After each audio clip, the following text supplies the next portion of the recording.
All right, I will do my best to go through this as efficiently as possible. This is target 6E, and we are going to be learning some triangle theorems. They're all pretty easy. So let's start with an isosceles triangle. With an isosceles triangle, that means that two of the legs are congruent, or they have the same measure. Okay, so if you have an isosceles triangle, and all you need is one angle, and you can solve for all the other angles. It depends on what that angle is. All right, so for example, determine the value of x. So you're given that this and this are congruent. So if the two sides are congruent, that means that their base angles are also going to be congruent.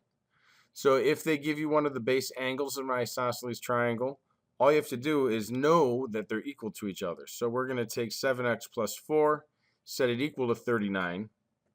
All you have to do is subtract 4 from both sides. You get 7x equals 35. Divide both sides by 7, and you get x equals 5. Pretty simple. Do one more. I want you to try and do this one on your own. So we have an isosceles triangle. Base angle is 79 degrees, and the other one is 6x plus 7 degrees. But because it's an isosceles triangle, and the base angles are equal, you set them. Pause it here and do it yourself. Okay. Set them equal to each other. 6x plus 7 equals 79. Go through the steps and solve algebraically to get, if you did it right, x equals 12.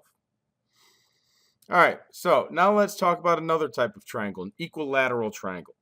An equilateral triangle has all of its angles and all of its sides are equal or congruent. Okay, it means that all the angles are going to equal 60 degrees in an equilateral triangle. No ifs, ands, or buts about it. Always going to be 60 degrees. If you're given that it's an equilateral triangle, you don't even need to solve for the angles because they're all going to be 60. For the sides, all you need to do is be given one side.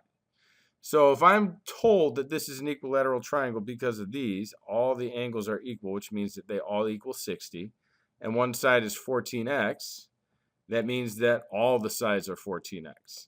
We're given that the perimeter is 126. Now remember, perimeter is when you add all the sides together.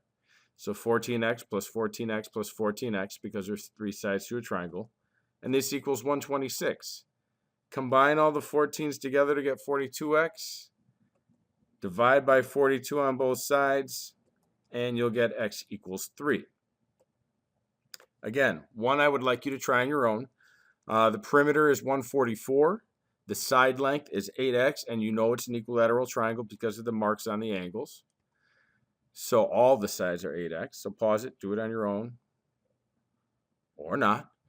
And then just add them all together. So 8x plus 8x plus 8x, because there are three sides, equals 144, which is 24x equals 144. Go through and solve it algebraically to get x equals 6.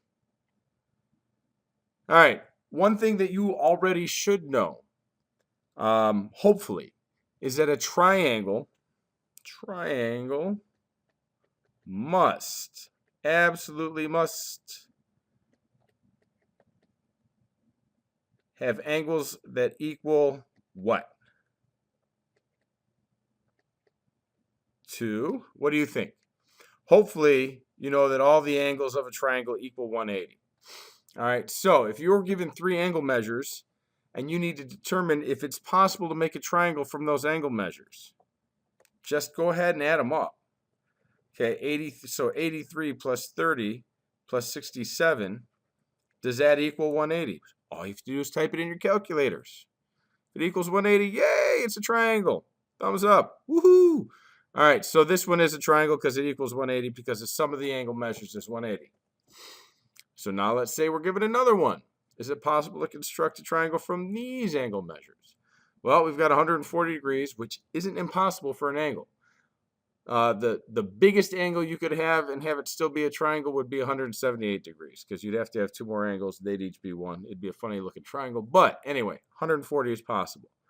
Question is, with all of those, is it possible? 140 plus 24 plus 14 equals not 180. it actually equals 178 degrees. Does not equal 180, so it is not possible to construct a triangle from that. Okay, because of some of the angle measures, it's not 180. Has to be exactly 180, not greater than 180, not less than 180. Exactly 180. Okay, final thing, mid-segment theorem. A mid-segment is a line that goes through a point.